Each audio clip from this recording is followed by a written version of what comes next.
Tuesday morning, sun is shining on the Capitol Dome here, and I presume it's shining on the east and west bays in Traverse City, and on the Grand Hotel at Mackinac Island, and on the Grand River in Grand Rapids, all the beautiful spots in which we broadcast the Saginaw Bay, too, this morning. If you're listening, I hope you're having a terrific day. Let's get a weather update right now, in fact, from Robert Shields, our meteorologist, and my brother, who will tell us what we're in for. Good morning. If you aren't fond of hot summer weather, you will be loving today's conditions. Here is your forecast for pure Michigan. You will not find a raindrop anywhere in the state today. High pressure will be drifting into Ontario, and that means a cool east breeze. Even with plenty of sunshine, temperatures will be held a bit below normal readings. Perfect to get some gardening done, and the cool weather also means great golf weather. From Tullymore to Eagle Eye to Forest Dunes and Red Hawk. Stay in balance and hit 'em straight, Michigan.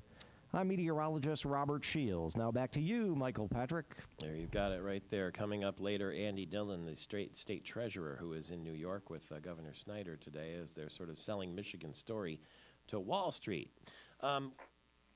Dennis Lennox is on the other end of our line, public affairs consultant for Sterling Hoffman and Company. You know him well. He's been involved in politics at a very visible level for the last, I don't know, six years or something like that, maybe even more. Good morning to you. Hey, good morning, Michael Patrick from beautiful Toppinabee on Mullet Lake this morning. I always wondered if it was Toppinabee or Toppinabee. Toppinabee, exit 313. Yeah, that's just before you, in between Gaylord and Mackinac, isn't it? Correct, about 20 minutes south of Mackinac City. Lucky Best place man. in the state.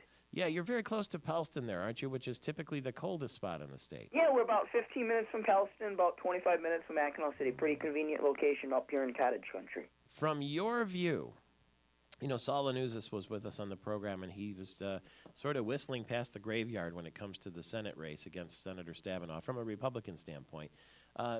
It's got to be frustrating to Republicans to not have a big-name candidate at the moment, don't you think? Well, I think this happens all the time, these discussions. I think, unlike perhaps in past cycles, the people who have considered or not considered, it's been a little bit more publicized than in the past. Saul would have been a great candidate. I was one of the people who wanted to draft him in the race. I think there are several strong people still looking at this race because, let's be honest, Senator Stabenow, according to the people who watch these things, is the most liberal member of the United States Senate. Mm-hmm. And I think she's got a dangerously incompetent record, in her own words, that she's going to have to explain next year, and she's incredibly vulnerable. Incredibly vulnerable, then why wouldn't somebody seize upon the opportunity? Why wouldn't Pete Hoekstra, Terry Lynn Land, Saul Lanuzis, you name it, name after name? Why isn't somebody coming to the forefront? It's all to do with money, isn't it? Well, I think a lot of those, the names that you just mentioned, are regular Joes and Janes. As Saul rightly pointed out, it takes a lot of money to run for the United States Senate, and a lot of your own personal time that, unless you're very well off personally, unfortunately, you just can't do it. And that's part of the system that needs to change. We need to have some regular average Joe and Janes in the United States Senate, and I think we have a few people looking at the race that would be exceptional candidates. There's still plenty of time, and I think you're going to see Senator Stabenow having to come up here to Toppinabee and all the other great places in this state and explain why she's the most liberal member of the United States Senate. What is this business about the Republican Party recruiting a former Red Wing? Well, myself and a few others have spoken to a former Detroit Red Wings player about getting into the race.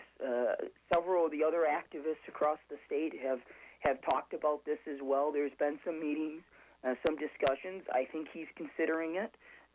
There is another former Red Wings player, it's my understanding, that's being talked to by some other people in the state. It's too early to have a name out there. They haven't made a decision. And I think that's part of the problem is when somebody's looking at this race, their name's blasted on the front page. And for somebody that isn't always involved in politics, it can be a bit intimidating. And I think these are private discussions and private decisions that people have to make with their family and friends. What's the hockey connection to the U.S. Senate, and why the Red Wing? Who is? Will you tell us who it is? I can't give a name out. As I just said, it's a private decision that they've got to make for themselves. We've spoken with him. We've told him what we would like to see, how Debbie Stabenow can be beat, and why this person would be a strong candidate to do that. after that, it's his decision to make. I've got a bit of a hockey connection myself, having had a bit of a career in junior and minor league hockey my past life, and that's my connection to the NHL. I've got a few friends that are still in the NHL. But I think Debbie Stabenow is a very beatable candidate, and whether it's him, Rob Steele, or some of the other names that you're being talked about, she's going to have to do a lot of explaining, as Ricky Ricardo would say. Is it fair to presume the hockey player is a right winger? Dum-dum-dum. I'll let you make that assumption. Well, if they played right wing, right wing. Anyway, so but you know what it sounds like to me? It sounds like desperation for somebody with name recognition.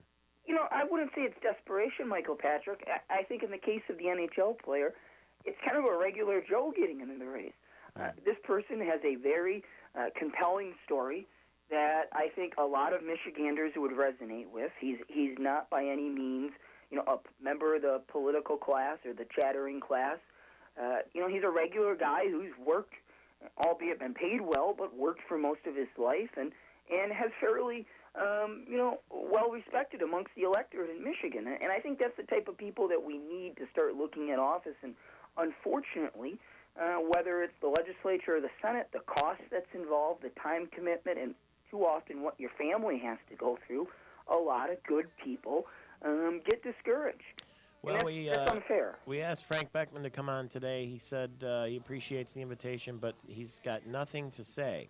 Nothing for him to add is what he says, which is perfectly vague language from someone who might or might not be considering a run, the Detroit radio broadcaster, voice of the Michigan Wolverines, too. So could you go from the NHL to the United States Senate? Maybe, says Dennis Lennox. It's Michael Patrick Shields all across Michigan, Michigan's morning show. They stormed the crease.